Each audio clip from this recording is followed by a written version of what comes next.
영원한 하나님 나라를 기업으로 상속받게 하여 주신 하나님 아버지, 그럼에도 육신과 이 세상에 더 빛나 보이고 더 좋아 보이는 것을 끊임없이 탐하는 육신의 죄악을 긍휼히 여겨 주옵시고, 그러한 우리를 오래 참아주시는 하나님의 은혜를 우리가 언제나 잊지 않고, 그리하여 이제 세상을 향하여가 아니라 하나님을 향하여 살아가는 하나님의 사람들로 우리를 온전히 세워주시고, 그러한 온전함을 향하여 자라가는 매일매일의 삶이 되게 하여 주시옵소서. 우리가 육신으로 여러 가지 어려움을 겪을 때에 하나님께로부터 택함을 입고 부름받은 영생의 삶에 대한 믿음과 확신마저 때로는 잊어버리기까지 하는 우리의 연약함을 긍휼히 여겨주시고, 우리를 그런 연약함 속에서도 세워주셔서 오히려 그 육신의 환난과 연약함 때문에 더 주님을 붙들고 의지하는 믿음으로 하나님을 향하여 나아감으로써 하나님이 주시는 이 세상에서 얻지 못할 위로와 또 소망의 새 힘을 지니며, 그리하여 산 소망을 지닌 하나님의 자녀다움이 사랑하는 성도들의 일상 속에서 경험되어지고 나타나고, 그리하여 하나님의 자녀의 품격을 이 세상 삶 속에서 사람들 가운데서 지니고, 오직 성령의 역사로 그 품격의 귀함을 나타낼 수 있게 인도하여 주시옵소서.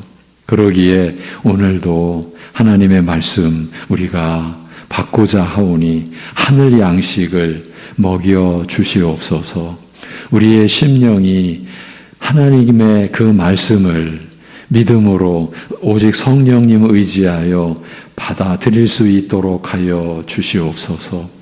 어쩌면 아직도 우리가 저 깊은 속 그 내면에 움켜쥐고 있는 우리의 것, 내 것을 우리가 놓지 못함으로 인해서 하나님의 말씀을 결정적으로 취하지 못하는 그러한 연약함과 그러한 악함에서 우리를 건져주시고, 우리가 온전히 우리의 마음, 심령, 영혼을 다해 하나님의 말씀을 취할 수 있게 성령께서 역사하여 주시옵소서. 예수님의 이름으로 기도하옵나이다. 아멘. 누가복음 17장 22절에서 37절입니다. 누가복음 17장 22절에서 37절. 보라, 저기 있다, 여기 있다 하리라, 이 제목입니다. 보라, 저기 있다, 여기 있다 하리라는 제목으로 누가복음 17장 22절에서 37절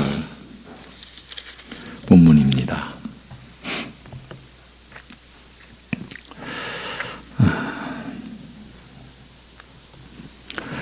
또 제자들에게 이르시되 때가 이르리니 너희가 인자의 날 하루를 보고자 하되 보지 못하리라. 사람이 너희에게 말하되 보라, 저기 있다, 보라, 여기 있다 하리라. 그러나 너희는 가지도 말고 따르지도 말라. 번개가 하늘 아래 이쪽에서 번쩍이어 하늘 아래 저쪽까지 비침같이 인자도 자기 날에 그러하리라. 그러나 그가 먼저 많은 고난을 받으며 이 세대에게 버림받되어야 할지니라. 노아의 때에 된 것과 같이 인자의 때에도 그러하리라. 노아가 방주에 들어가던 날까지 사람들이 먹고 마시고 장가들고 시집가더니 홍수가 나서 그들을 다 멸망시켰으며, 또 롯의 때와 같으리니 사람들이 먹고 마시고 사고 팔고 심고 집을 짓더니 롯이 소돔에서 나가던 날에 하늘로부터 불과 유황이 비오듯 하여 그들을 멸망시켰느니라. 인자가 나타나는 날에도 이러하리라. 그날에 만일 사람이 지붕 위에 있고 그의 세간이 그 집안에 있으면 그것을 가지러 내려가지 말 것이요 밭에 있는 자도 그와 같이 뒤로 돌이키지 말 것이니라. 롯의 철을 기억하라. 33절부터 같이 읽습니다. 다 같이. 무릇 자기 목숨을 보존하고자 하는 자는 잃을 것이요 잃는 자는 살리리라. 내가 너희에게 이르노니 그 밤에 둘이 한 자리에 누워 있음에 하나는 데려감을 얻고 하나는 버려둠을 당할 것이요 두 여자가 함께 맷돌을 갈고 있음에 하나는 데려감을 얻고 하나는 버려둠을 당할 것이니라. 그들이 대답하여 이르되 주여 어디 오니이까? 이르시되 죽음 있는 곳에는 독수리가 모이느니라 하시니라. 아멘. 오늘 말씀도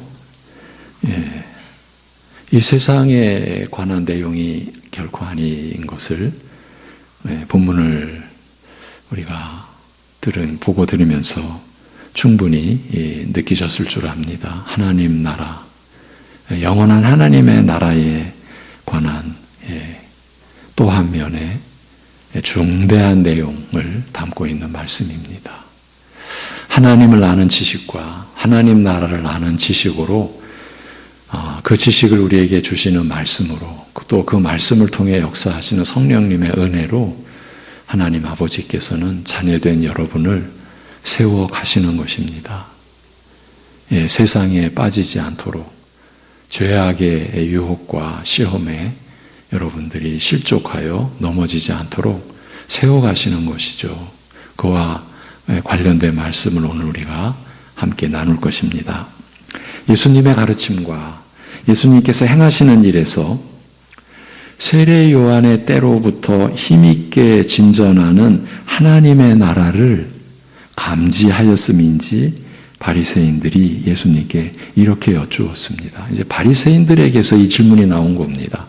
그렇게 바리새인 전체적으로는 예수님을 회방하고 핍박하고 죽이려고까지 하는 그러한 가운데서 이 질문이 나온 겁니다. 그러니까 저들도 뭔가를 느낀 거죠. 이 하나님의 나라에 대한 뭔가를 감지한 거죠. 그래서 언제 하나님의 나라가 임하리이까? 이것은 바리새인들이 하나님의 나라에 대한 막연한 관심에서 벗어나 이제는 상당히 구체적인 것에 대하여 관심을 갖게 되었음을, 즉 하나님의 나라가 언제 어떻게 어떤 형태 어떤 모양으로 임할 것인가라는 구체적인 관심을 갖게 되었음을 의미합니다. 사실 그렇게 예수님을 박해하면서도 예수님을 통해서 주어지는 말씀과 예수님께서 행하시는 일들 속에서 이들로서도 거부하고 싶지만, 외면하고 싶지만, 피하고 싶지만 그럴 수 없는 어떤 한계 속에서 저들도 막연한 그러한 수준을 벗어나서 보다 더 구체적으로, 그렇다면 저 사람이 지금 나타내고 있는 하나님의 나라? 과연 그게 뭘까? 그러면 언제 어떻게 임할까? 이렇게 관심을 갖고 질문을 하게 된 것이죠. 언제 하나님의 나라가 임하리이까? 예수님께서 이들에게 대답하시되 하나님의 나라는 볼 수 있게 임하지 않는다고 말씀하셨습니다. 하나님의 나라는 지켜볼 수 있는 모양으로 임하는 것이 아니라는 말씀입니다. 예수님께서 친히 나병 환자를 고치시며 죽은 자를 살리시는 등 겉으로 보기에 참으로 놀랍고 기이한 이적을 행하셨으나 그러나 하나님 나라의 임재, 하나님의 나라가 임하는 그 본질은 이런 눈에 보이는 것, 외적인 이적과 능력에 있는 것이 아니라는 뜻입니다. 여러분 얼마나 이 내용 하나하나가 중대한 의미를 지니고 있습니까? 우리는 이 하나님의 나라에 대해서도 보이는 것, 보고자 하는 것, 우리 안에도 그런 욕구가 있지 않습니까? 그런데 그렇게 지켜볼 수 있는 모양으로 임하는 것이 아니다. 눈에 보이는 것, 외적인 이적과 능력에 있는 것이 아니라 이거를 밝히신 거예요. 하나님 나라는 본질적으로 우리 안에 영혼의 심령에 임하는 나라요. 따라서 하나님 나라의 임재는 본질적으로 영적 임재라고 말씀하신 것입니다. 예. 여러분 제가 교회에 대한 인식을 여러분에게 어떻게 심어드리고 있느냐 하면 이 땅에 세워지는 하나님 나라라는 관점을 계속 여러분에게 제공해 드리고 있습니다. 그런데 그 하나님 나라의 본질은 이것입니다. 지금 눈에 보이는 교회의 외적 규모가 아닙니다. 사실은 교회의 본질도 보이는 것에 있지 않지 않습니까? 예. 유형교회가 있고 무형교회가 있습니다. 예. 우리가 지금 한 교회를 구성하고 있는 교인, 예. 유형교회죠.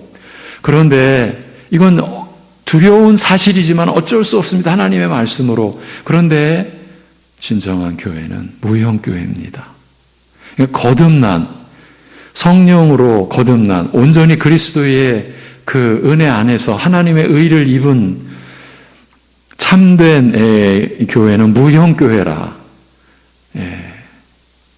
교회를 말씀을 통해서 정리한 우리 믿음의 선진들이, 신학자들이 그런 개념을 우리에게 전해주었어요. 유형교회. 제가 교회가 이 땅에 세워지는 하나님 나라라고 했을 때 엄밀하게 말하면 유형교회를 가리키는 게 아니라 무형교회를 가리키는 것이죠.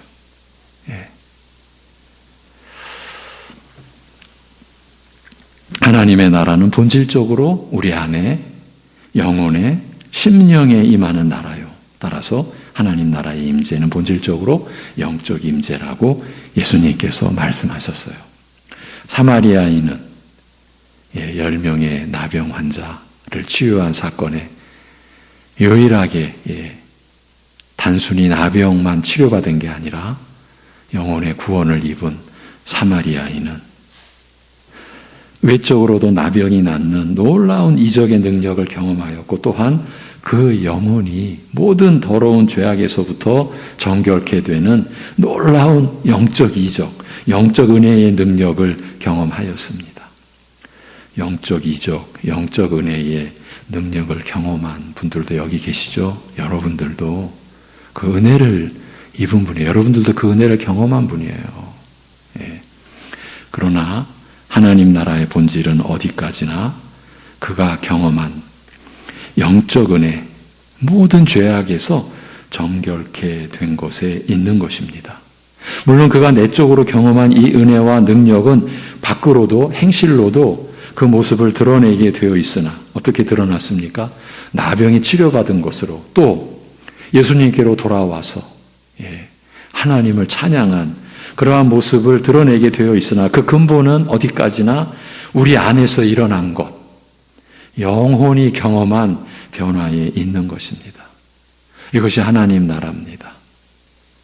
그러니까 교회 안에서 참된 교회, 무형교회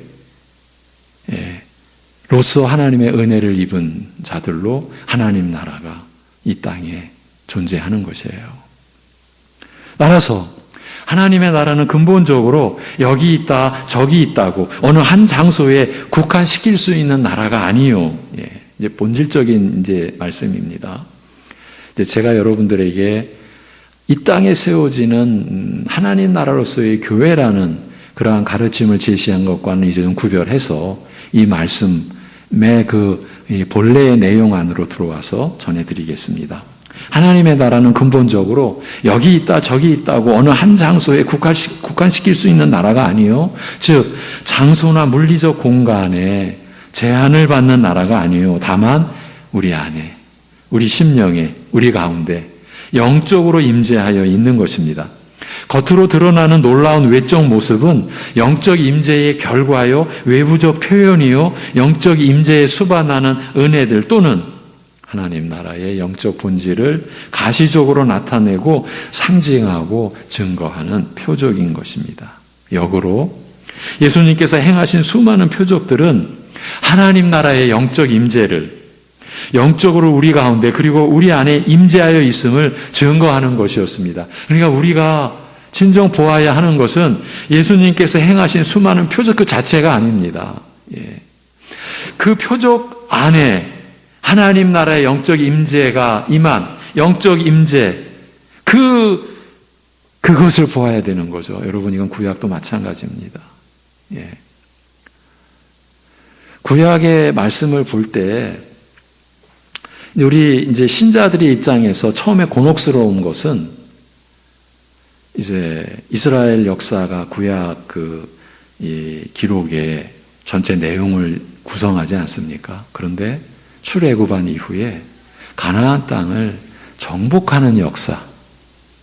여러분 그 정복하는 역사를 어떻게 보십니까? 그것은 하나님 나라의 외적, 하나님 나라가 임하는 것을 가시적으로 나타내고 상징하고 증거하는 표적인 것이에요. 그 나라들을 정복해가는 그것이 오늘 우리에게 우리가 죄에 대하여 죽은 자요 하나님을 향하여 산 자로 사실은 우리가 죄를 정복한 거 아니죠? 하나님의 은혜가 임하여서 이제 우리는 죄와 상관없는 자. 왜? 죄에 대해 죽은 자니까. 그러니까 하나님을 향하여 산 자로서 우리가 살아가게 되는 그 하나님 나라의 전개를 구약적 환경 속에서는 그렇게 보여준 거예요. 그렇게 우리가 봐야 되는 거예요. 그 구약의 사건을 가져와 가지고 교회가 세상을 정복하자. 그것이 이제 성경 말씀을 우리에게 주신 하나님의 뜻을 우리가 왜곡하는 거죠. 어느 정도로 왜곡하는 겁니까? 전적으로 왜곡하는 거죠. 그래서 그것이 이제 잘못되면 이제 오늘날 사회 구원이라고 하는 그래서 예전에는 해방신학이라는 말까지 나왔어요. 해방신학이라고 하는 것은 다른 게 아니라 사회의 불의와 사회의 경제적 빈곤, 그 다음에 차별, 이 모든 사회의 불합리한 것을 극복해가고 그리하여 사람들 사회를 공평하게 만드는 그러한 나라. 이렇게 나가면은 어떤 이념으로 이게 흘러가겠습니까? 여러분 짐작하시죠? 그건 결코 성경 말씀과 관계가 없는 거예요. 그런데 그러한 그 신학적 배경이 구약이 되는 거죠. 그럴 때 그 구약은 크게 보면 하나의 비유거든요. 그것은 표적을 나타낸 것이었어요. 우리의 영적 해방, 우리 안에 침투해 들어왔던 죄의 세력, 사탄의 그 괴계, 이 죄악의 세력, 사망의 세력을 정복해 가는 거예요, 사실은. 그거를 가시적으로 보여준 것이에요. 그렇게 볼 때 구약이 우리에게 왜곡되게 비춰지지 않게 되는 거죠. 다시 이제 돌아와서 그러니까 예수님께서 행하신 수많은 표적들은 하나님 나라의 영적 임재를 영적으로 우리 가운데 그리고 우리 안에 임재하여 있음을 증거하는 것이었어요. 예수님께서는 이어서 제자들에게 지금 이미 영적으로 임재해 있는 이 하나님 나라의 역사가 앞으로 어떻게 진행될 것인지에 대하여 말씀하셨습니다. 인자의 날의 시작을 보려고 하여도 볼 수 없는 날이 올 것이라. 직역을 해드린 겁니다. 인자의 날 하루라고 번역한 말은 인자의 날들 중에 하나 또는 인자의 날들의 첫째 날이라는 뜻으로 해석할 수 있습니다. 그 날들 중에 하나로 보든지 또는 그 시작으로 보든지 양쪽의 의미로 다 해석이 가능합니다. 그러나 인자의 시대 중에 한 날을 바라든지 아니면 인자의 시대의 첫째 날, 즉 인자의 시대의 시작을 고대하든지 어느 쪽이든지 다음 내용이 말하듯이 인자의 날, 곧 인자의 시대에 대한 간절한 바람과 기대를 뜻한다고 할 수 있습니다. 인자의 날을 보고자 하여도 볼 수 없어서 그의 날, 그의 시대가 시작되기를 간절히 사모하는 때가 이를 것인데 이때에 그의 나라가 여기 있다, 저기 임하였다고 너희를 미혹하는 자들이 일어날 것이라고 말씀합니다. 승천하신 그리스도를 간절히 기다리며 사모하는 신자들의 믿음을 이용하여 미혹하려는 자들이 일어날 것이라는 말씀입니다. 여러분, 신자들의 믿음을 이용하여 미혹하려는 이 자들의 이 시험, 지금 이 말씀의 맥락에서는 그야말로 하나님의 나라의 전체적인 관점에서 인자의 날과 관련하여 신자들의 믿음을 이용하는 그 내용을 지적해 주고 있지만, 여러분들의 믿음을 이용하여 여러분들을 미혹하려는 시도는 우리 일상 속에서 언제나 일어나고 있다는 것, 그 점도 여러분 염두에 두셔야 됩니다. 그래서 우리 신자들은 그리스도를 끊임없이 바라보고 시선을 떼지 않으려고 하면서 내 삶 속에서 일어나는 미혹과 시험에 대하여 대비하는 그런 그 영적 자세가 에베소서의 가르침으로 하자면 하나님의 전신 갑주를 입는 그런 그 영적 그 준비 태세가 우리 신자들에게는 그리고 교회에는 필요한 것입니다. 자, 이렇게 승천하신 그리스도를 간절히 기다리며 사모하는 신자들의 믿음을 이용하여 미혹하려는 자들이 일어날 것이다. 이런 자들이 일어나 믿는 자들을 미혹하되 그리스도께서 여기에 임하셨다, 그의 나라가 저기에 임하였다라고 하여도 너희는 나가지 말며 쫓아가지도 말라고 말씀합니다. 왜냐하면 마치 번개가 하늘 아래 이쪽에서 저쪽까지 번쩍이며 온 땅을 일순간에 환하게 비추듯이 인자가 그의 시대에 그의 날에 임하시는 방식도 이와 같을 것이기 때문이라고 말씀합니다. 여러분 겪으셨죠? 종말론의 미혹. 여기 임한다. 우리 교회에 임한다. 너무나 어처구니 없죠. 그런데 그런 말도 안 되는 기가 막힌 어처구니 없는 거짓말에 그러나 얼마나 많은 사람들이 미혹당해서 가족이 해체되고 그 이상의 무서운 그런 참혹한 일들까지 겪는 일들이 우리 땅에도 우리 나라 안에도 휩쓸고 지나갔죠. 또 앞으로도 올 겁니다. 그런데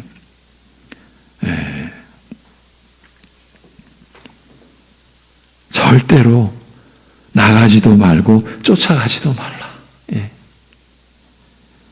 인자가 그의 시대에 그의 날에 임하시는 방식, 마치 번개가 하늘 아래 이쪽에서 저쪽까지 번쩍이며 온 땅을 일순간에 환하게 비추듯 그와 같은 형태일 것이기 때문이라고 말씀합니다.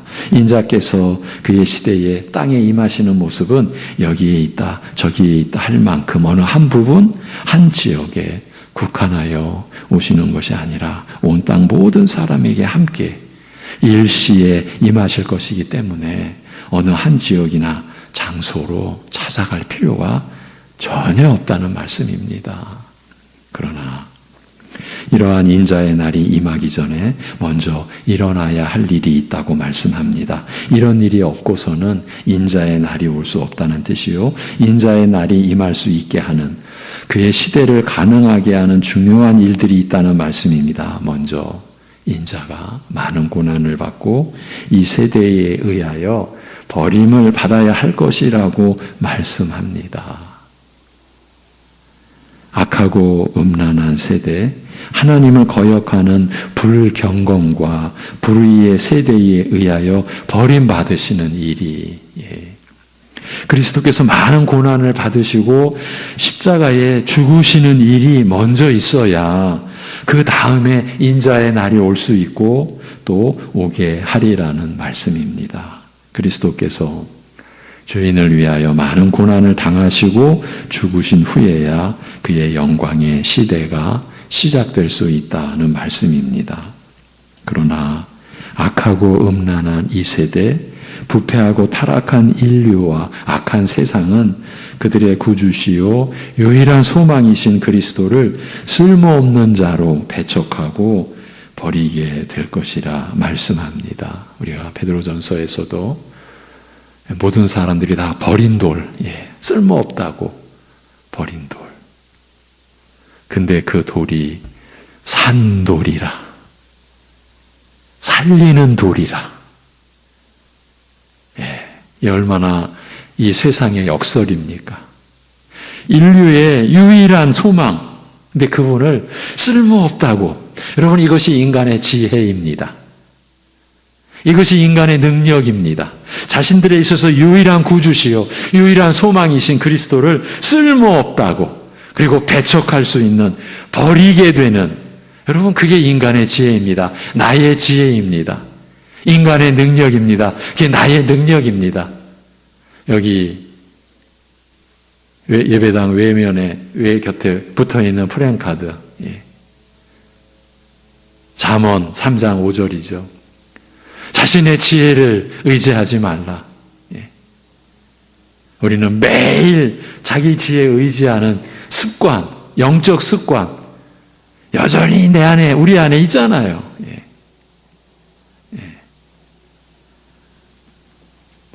그리고 그렇게 쓸모없는 자로 배척하고 버리게 될 것이라 말씀하고 나서, 그리고 세상은 마치 아무 일도 없었다는 듯이, 그렇게 자신들의 유일한 소망 구주를 쓸모없다고 버리고 나서도 마치 아무 일도 없었다는 듯이, 마치 노아 때 그가 방주에 들어간 후 홍수가 모든 사람을 멸하기까지 먹고 마시며 시집가고 장가가고 하였듯이 살아갈 것이라고 말씀합니다.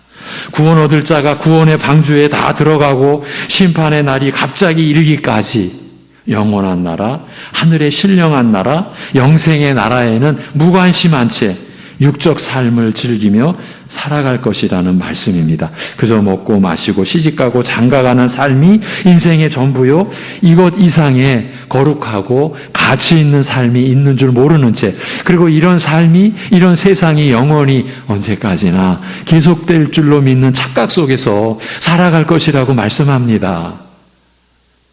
우리도 이랬죠. 얼마든지 더 이럴 수 있었죠. 그 착각, 그 착각 앞에 사망의 착각이라고 붙여야 되겠죠. 롯의 시대에 롯이 소돔에서 나가고 하늘에서 유황불이 내려 모든 사람을 죽이기까지 사람들은 먹고 마시며 사고 파는 삶을 살았듯이, 사고 파는 재미, 장사하여 얻은 재물로 먹고 마시는 재미로 부패하고 타락한 쾌락에 탐닉하며 살아갈 것이라고 말씀합니다.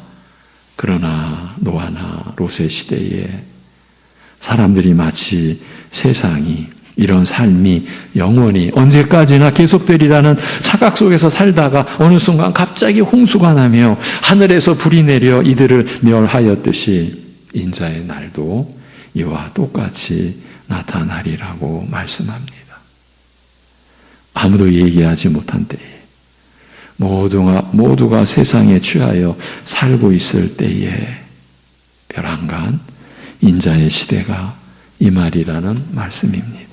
그날에는 지붕 위에 있는 자는 집안에 있는 물건을 가지러 내려가지 말 것이요, 밭에 있는 자는 뒤돌아보지도 말라고 말씀하십니다. 롯의 아내가 소돔성에서의 생활, 그 비옥한 땅에서 호사스러웠던 생활, 쾌락으로 나날을 보내었던 때에 대한 미련을 버리지 못하고 그 타락한 생활, 부패하였던 옛시대, 멸망받을 시대의 생활을 돌아보다가 망하였던 것을 기억하라고 말씀합니다.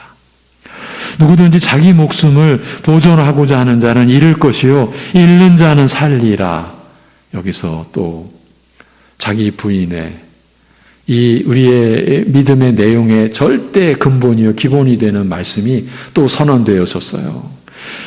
누구든지 자기 목숨을 보존하고자 하는 자는 잃을 것이다. 여러분, 세상 사람들, 모든 사람들 사는 거, 우리도 역시 벗어날 수 없었던 그 삶의 내용은 뭡니까? 누구든지 자기 목숨을 보존하고자 사는 것 아닙니까? 그런데 그 삶은 다 잃을 것이다. 그런데 잃는 자는 살리라. 잃는 자는 살리리라. 이렇게 말씀하십니다. 자기를 부인하고 자기 십자가를 지는 자. 이번 주일 말씀에도 좀 더 풀어서 그 자기 부인의 내용을 제시해 드렸었죠. 이 세상에서 가장 강력한 성, 그것이 바로 자아, 자기. 그 점을 짚어드렸었죠.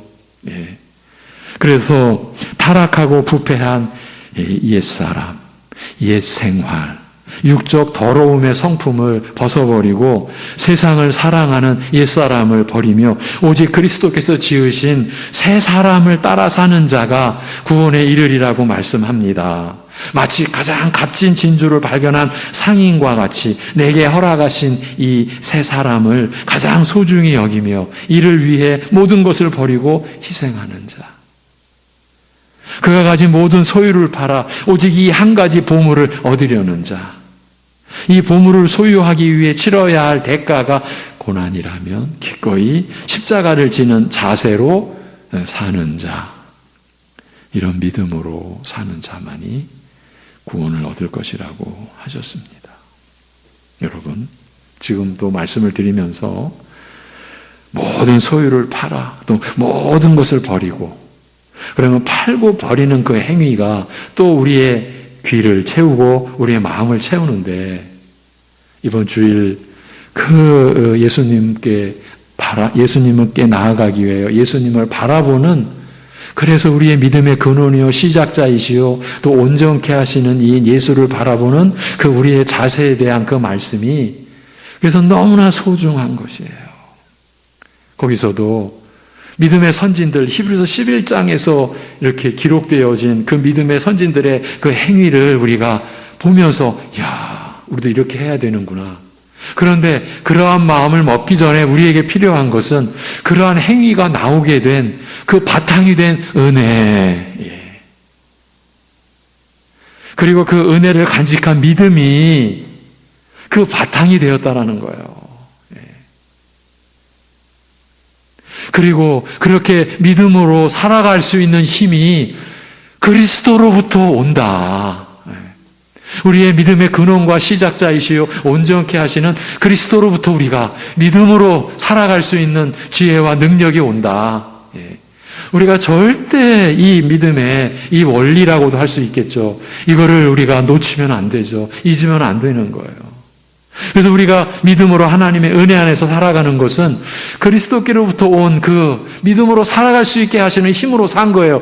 그렇게 우리가 됐음을 우리가 경험하고 그래서 우리 일생을 갔을 때에 저와 여러분이 하나님 앞에서 내가 했습니다. 해냈습니다. 이렇게 말할 수 있겠습니까? 바울 사도가 그 부활장에서 아주 교묘하게, 이건 제 표현입니다. 교묘하게, 성경을 교묘하게라고 내가 말을 해버렸네요. 죄송합니다. 그 바로 우리가 고린도전서 15장, 그 부활의 신앙이라고 하는 것은 이제 어떤 그 시간적인 의미로 말하면 최종적인 어떤 의미잖아요. 그 말씀 안에 나의 나됨은 오직 하나님의 은혜다. 그 은혜가 헛되지 아니하여 내가 모든 사도들보다 이렇게 사도들보다 마치 비교를 했어요. 비교한 것처럼 내가 더 많이 수고했으나 그러나 그 수고라는 말은 본래는요 내가 더 많이 고통받았으나예요. 사도보다 더 많이 일한 것을 드러낸 게 아니에요. 난 더 많이 고생했으나 그러나 그렇다 하더라도 내가 한 것이 아니다. 여러분 이 말씀에서 벗어나지 않으셔야 합니다. 제가 특히 요즘에 로마서 6장, 갈라디아서 2장을 새벽에 여러분과 나누면서 참 많이 제가 힘들었습니다. 지금도 계속되고 있고요. 왜? 우리 신앙의 그 세세한 부분에까지 들어가니까 이건 정신이 없는 거예요. 제 자신도. 우리가 지금 너무나 이 믿음의 본질을 잃어버리고 잃고 있는 그 내용들이 계속 마치 고구마 그 덩굴 그 뭡니까 뭐 잡아다니면 쭉쭉 올라오듯이 그런 느낌인 거예요. 넝쿨째 이런 그런 느낌. 그게 제 모습이죠. 그리고 조심스럽게 우리의 모습이고.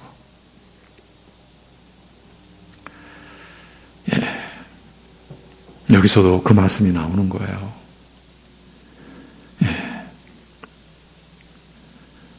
밭에서 쟁기를 잡은 자가 뒤를 돌아보지 않듯이 세상을 돌아보지 말아야 할 것이라고 말씀하셨어요. 세상 안에 살면서도 세상 것에 얽매이지 않는 믿음으로 오직 주께서 오시는 날을 고대하며 하늘의 신령한 나라를 바라보고 사모하는 믿음으로 살아야 할 것이라고 하셨습니다. 세상 안에 사는데 우리가 세상 것에 얽매이지 않는 믿음으로 이 믿음의 지혜와 능력을 우리가 어떻게 우리 안에서 산출해낼 수 있겠습니까? 어떻게 우리가 끌어낼 수 있겠습니까? 그런데 우리의 믿음의 근원이요 시작자이시요 온전케 하시는 그리스도께로부터 그렇게 살아갈 수 있는 힘과 지혜를 우리가 받아서 살게 되는 거예요. 이것이 하나님의 말씀, 이것이 하나님의 약속이에요. 이것이 우리가 기도하는 이유고 목적인 거예요. 여러분의 일상 속에서 제가 그런 말씀을 드리잖아요. 여러분의 일상 속에서 여러분이 하나님께 기도하는 그것이 시간과는 상관없어요. 어떤 때는 찰나의 기도. 구약에 보면 느헤미야도요. 찰나의 기도를 하잖아요. 어디 기도 자리를 펼칠 수가 있습니까? 지금 급박한 상황 속에서 그냥 영혼으로 심령으로 하나님께 기도하는 그런 기도, 여러분의 삶 속에서 어떤 때는 순간순간, 어떤 때는 일하면서 아버지를 부르고 주 예수 그리스도를 부르고 성령님의 인도하심을 구하는 그 기도가 그때 믿음으로 그 믿음을 온전케 하시는 그리스도로부터 우리에게 그 난관을, 그 지금 애매하고 어려운 상황을 오직 믿음으로 나아가야 되겠는데 그렇게 나아갈 수 있는 힘과 지혜를 주시는 분이 우리 주님 아니십니까? 여러분 지난 날을 돌이켜 보십시오. 여러분 그러한 순간순간들을 다 겪어 오셨어요. 경험해 오셨다고요. 앞으로도 끊임없이 경험할 것이고요. 그러한 경험을 누리시면서 그것이 여러분의 진정한 찬송이고 감사. 여러분 이것이 신앙생활이죠? 놀랍게도 세상 안에 사는데 세상 것에 얽매이지 않는 이건 오직 하나님의 은혜가 바탕이 됐을 때 우리가 오직 믿음으로 우리가 살 때에 그러한 그 믿음이 제가 이제 주일날 여러분과 나눌 내용인데 신자의 품격. 여러분 저는 우리 송내중앙교회 사랑하는 성도님들이 하나님의 말씀과 성령의 역사로 신자의 품격을 지닌 분들로 지금까지도 훈련해 오셨는데 그 훈련이 아름답고 거룩하게 열매를 맺어 신자의 품격을 드러내는 그러한 생애를 살아가게 되기를 기도하고 소망하고 그러한 목적으로 여러분과 말씀을 나누고 있어요. 여러분의 가족들이, 여러분의 이웃들이, 여러분이 일하는 곳에서 여러분을 바라보실 때 뭘까? 여러분에게서 나타나는 저들로서는 설명이 안 되는 어떤 모습. 그게 이제 우리가 말하는 신자의 품격이죠. 하나님의 성품을 닮아가는, 하나님의 성품이 여러분을 형성한 그 신령하고 거룩한, 뭔가 바깥에서 볼 때 뭔가 다르다. 저게 뭘까? 뭔가 이상하다. 뭔가 있다. 신자의 품격.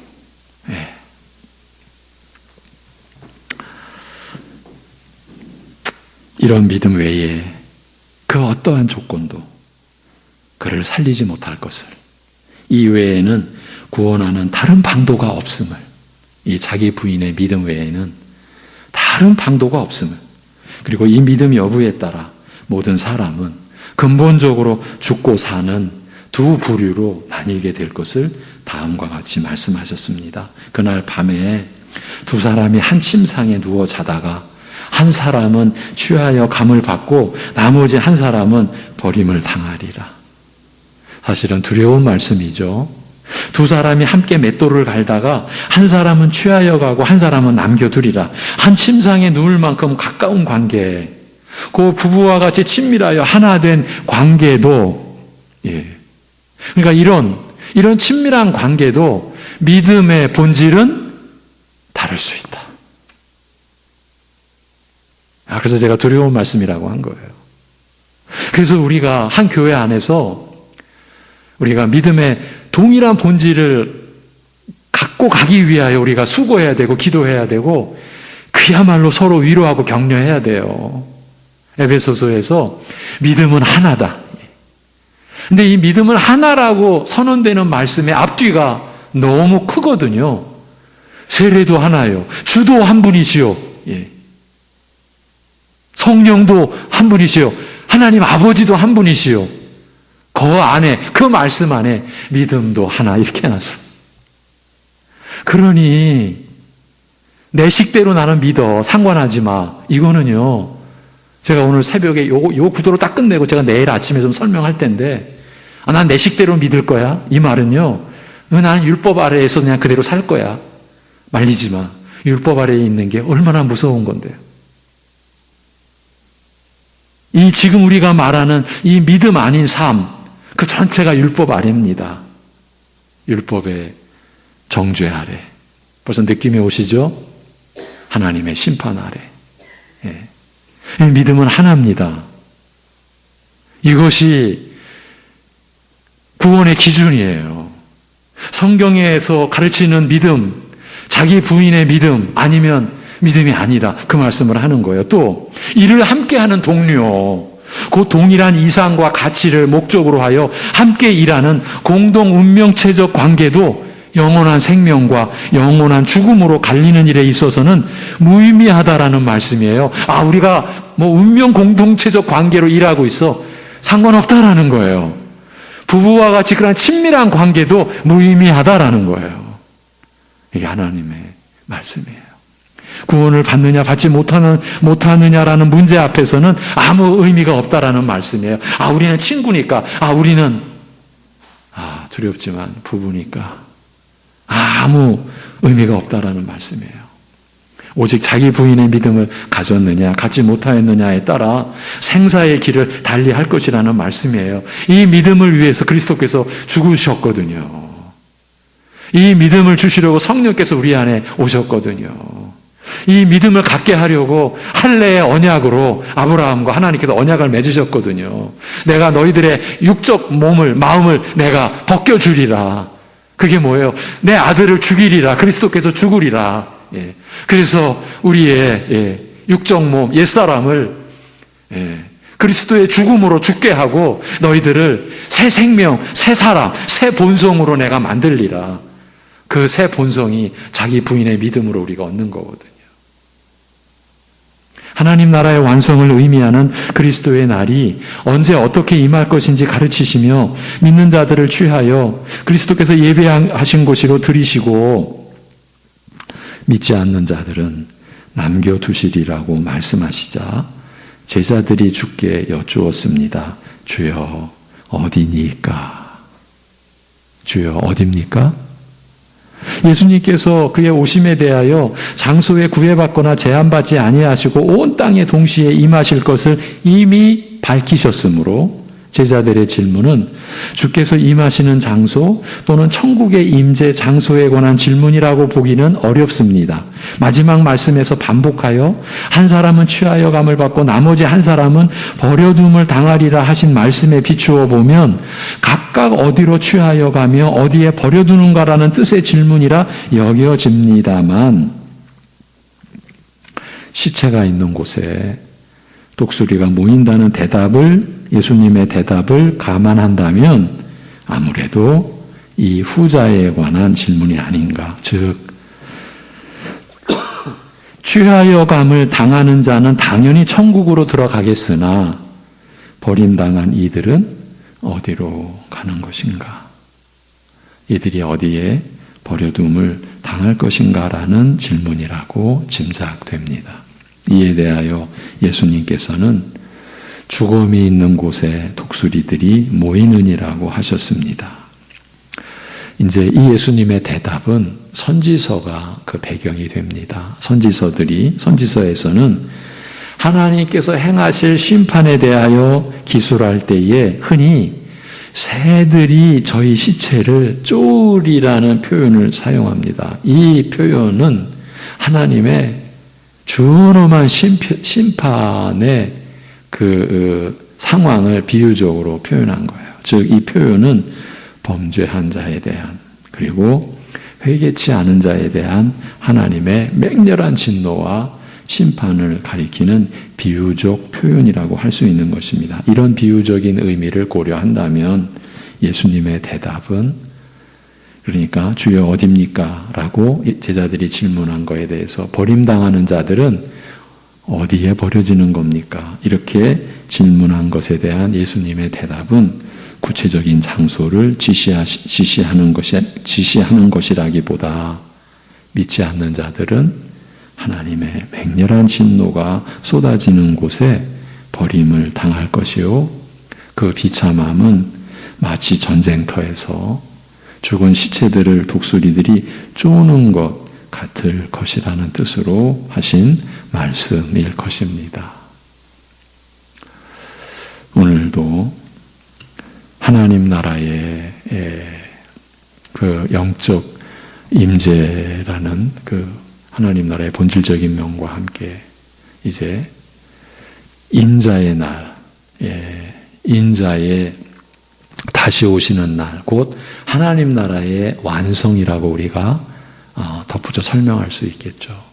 그 내용, 그 시기, 그 규모에 대한 말씀 속에서 우리에게 주신 메시지는 자기 부인의 믿음뿐이다.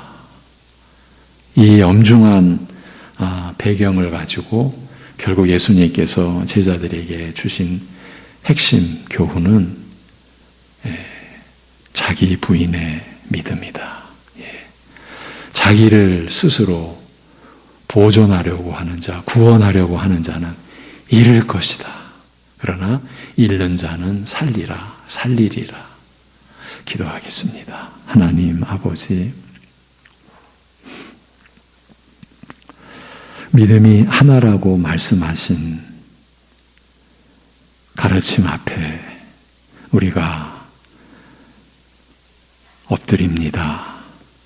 하나님 아버지, 우리의 믿음을 살펴주시옵소서.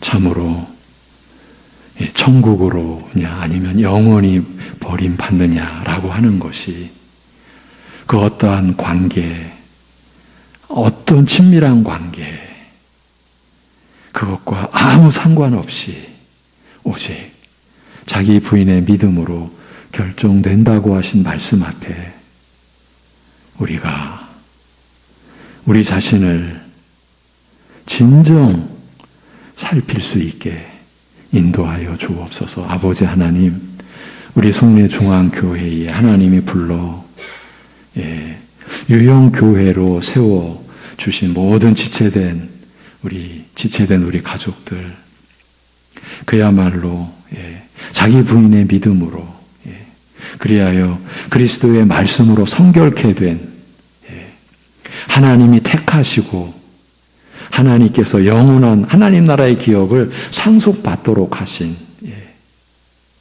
그리하여 인자에 오시는 그날에 버림당하는 것이 아니라 취함을 입게 되는 자로 우리가 하나님 앞에